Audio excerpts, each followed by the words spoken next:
Então, olá pessoal, tudo bem? Sejam bem-vindos para a segunda aula aqui do curso de Biotecnologia. Para quem ainda não me conhece, eu me chamo Bruno Maier, eu sou biomédico e pesquisador e vou estar junto com a Prof. Adri ministrando algumas aulas aqui nessa disciplina e acompanhando vocês durante o semestre. Bom, nessa aula a gente vai ver um pouco da história da biotecnologia de maneira um pouco mais intuitiva. Para falar da história da biotecnologia, nós teremos que voltar ao passado, quando surgiram as primeiras civilizações, a agricultura e a produção de alimentos. Então, a partir de agora, fiquem com a história. A biotecnologia, ela teve seu início na antiguidade. Então, para falar do início da biotecnologia, a gente precisa voltar um pouco até o início das primeiras civilizações, o desenvolvimento da agricultura e produção de alimentos.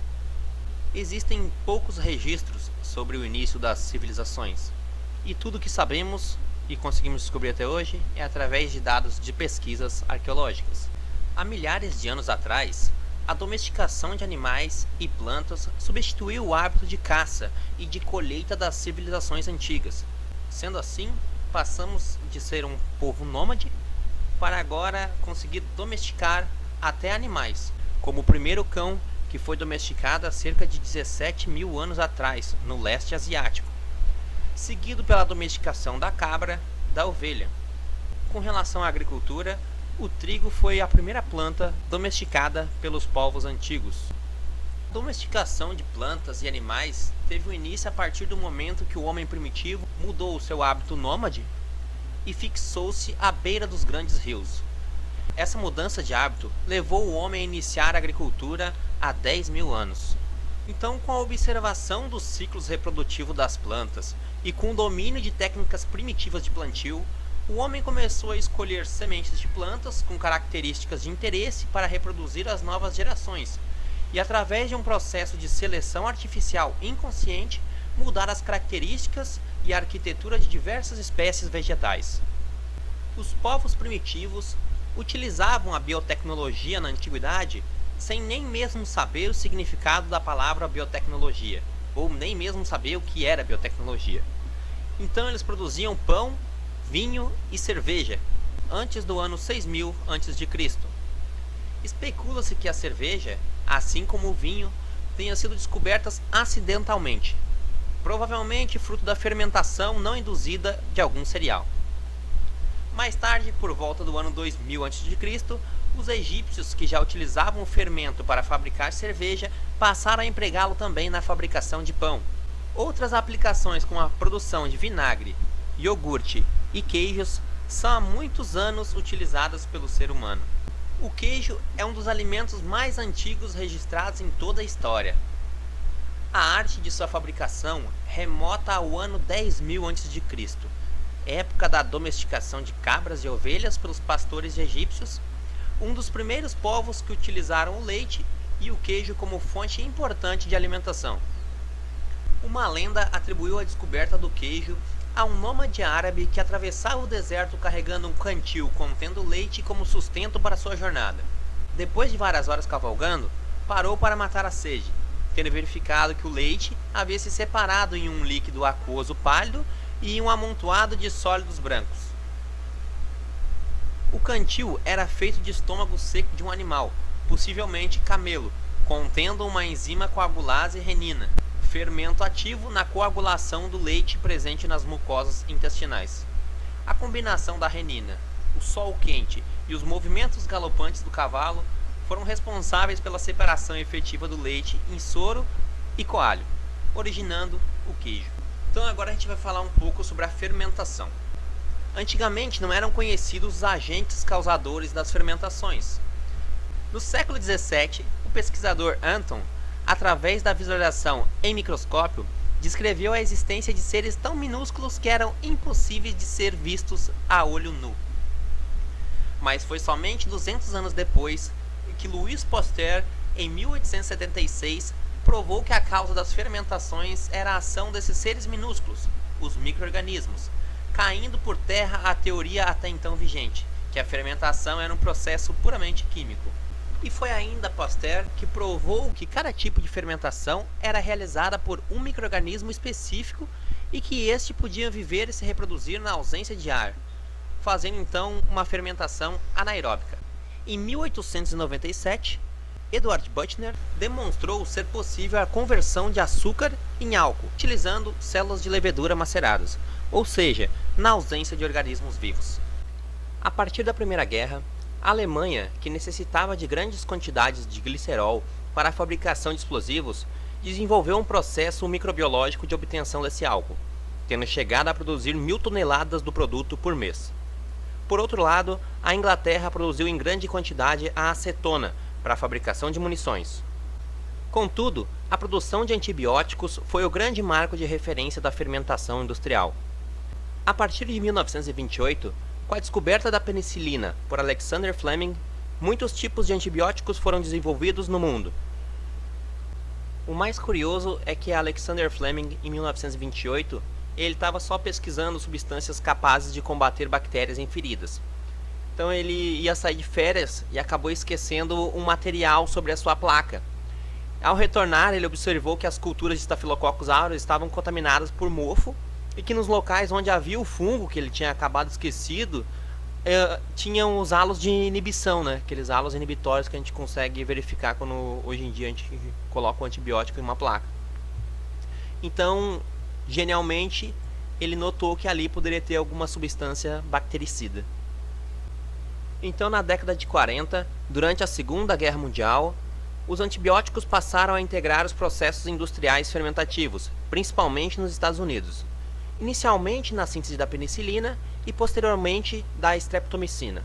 Bom pessoal, a história da biotecnologia ela pode ser dividida em 3 partes. Na biotecnologia da antiguidade, a biotecnologia clássica e a biotecnologia moderna. Falando sobre a biotecnologia da antiguidade, à medida que os alimentos estavam disponíveis, surgiu a necessidade então de estocar esses alimentos e manter eles preservados. A preservação dos alimentos possivelmente tenha surgido de eventos não planejados que envolviam o fogo e o congelamento. Com relação à biotecnologia clássica, o aperfeiçoamento e ampla utilização dos métodos aplicados na antiguidade, especialmente a fermentação, foram adaptados. Os métodos são adaptados para a produção industrial, como por exemplo de produção de vinho, vinagre e cerveja. Produção de grandes quantidades de produtos alimentícios e outros materiais em curto espaço de tempo. E com isso, a biotecnologia clássica foi capaz de satisfazer a demanda do crescimento populacional. Já na biotecnologia moderna, a gente tem a manipulação dos materiais genéticos dos organismos. Ela é baseada na genética, biologia celular, biologia molecular, utilizando várias tecnologias, como de engenharia genética, tecnologia do DNA recombinante, análise de genes e genomas.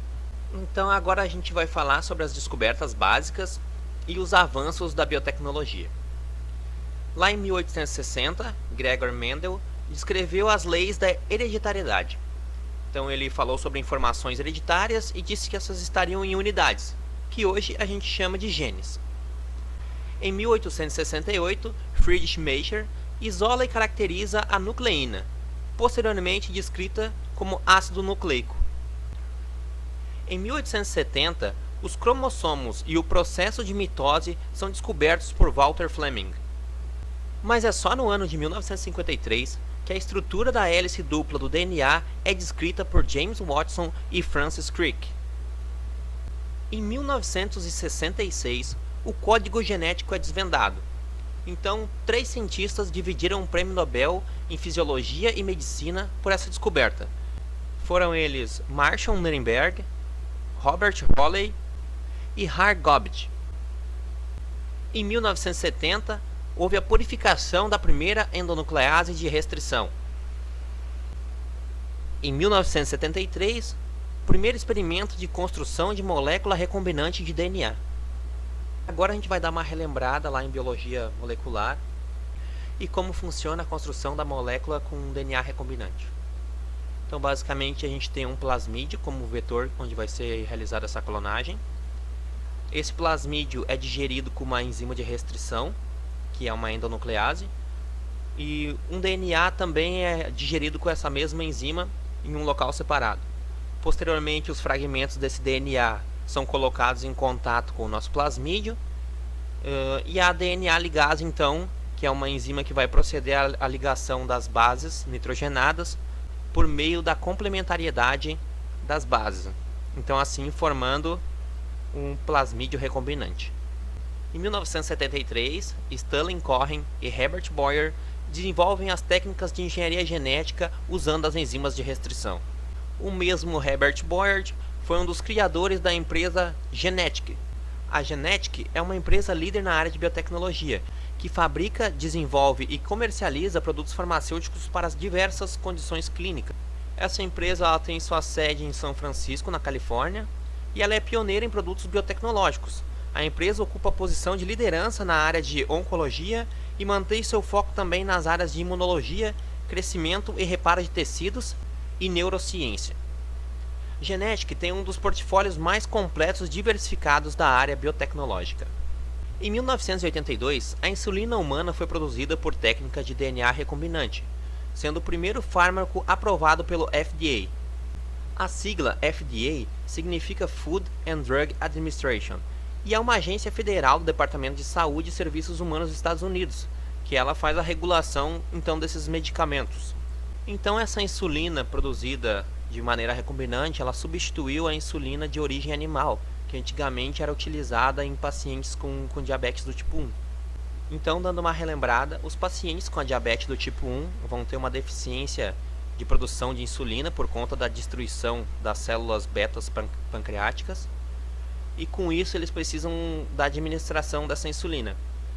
A insulina bovina ela é bem parecida com a insulina humana, então antigamente era administrada então essa insulina bovina ou suína nos seres humanos. Então posteriormente e atualmente a insulina humana ela é produzida através da técnica de DNA recombinante, através dos bioreatores. Em 1983, a técnica da reação em cadeia da polimerase, a conhecida PCR, é desenvolvida por Carl Mullis. A PCR permite que muitas cópias dos genes ou parte deles sejam produzidos, provocando uma revolução nos métodos de detecção do DNA. Então, Carl Mullis ganhou o Prêmio Nobel de Química em 1993 pelas suas descobertas. Em 1986, a gente teve a primeira vacina recombinante, que foi aprovada para o uso humano, a vacina da hepatite B. E também temos a primeira droga anticâncer, que foi produzida através de biotecnologia, o interferon. Em 1986, o gene que codifica a luciferase do vagalume é transferido para plantas de tabaco, gerando plantas luminescentes. Nesse caso aqui, a luciferase ela é uma enzima que reage com a luciferina, que é uma proteína do vagalume. Essa reação com a adição de oxigênio ela acaba emitindo fótons, produzindo assim a luz. Então foi possível que os pesquisadores clonassem o gene que produz essas enzimas e adicionassem esse gene em uma planta, e ela, através da fotossíntese, vai obter o oxigênio. Dessa forma, ela é capaz de emitir luz fria, a bioluminescência. Em 1987, um bezerro é clonado a partir de células de embrião. Então, a partir daí, a gente tem as técnicas de clonagem. Então, basicamente, um óvulo não fertilizado tem o seu núcleo removido. Esse óvulo sem núcleo é colocado em contato com o núcleo de uma célula adulta. Então, através de uma descarga elétrica, o núcleo da célula adulta consegue adentrar o óvulo sem núcleo, formando assim um embrião. Em 1990, foi apresentada a proposta formal do Departamento de Energia e do Instituto Nacional de Saúde dos Estados Unidos para sequenciar o genoma humano. Em 1991, a ovelha que produz fármaco no leite é gerada, e essa droga é usada para tratar fibrose cística. Em 1994, o primeiro alimento gerado a partir de plantas geneticamente modificado é aprovado, e foi um tomate. Então aqui a gente tem o início dos alimentos transgênicos, né? Então, como vocês sabem, pessoal, os alimentos transgênicos eles têm uma fama relativamente ruim. Assim, quando a gente ouve as pessoas falando de alimentos transgênicos sem saber do que se trata, né? Mas basicamente a edição genética que é feita nesses alimentos, ela pode ser variada. Vamos dar um exemplo aqui.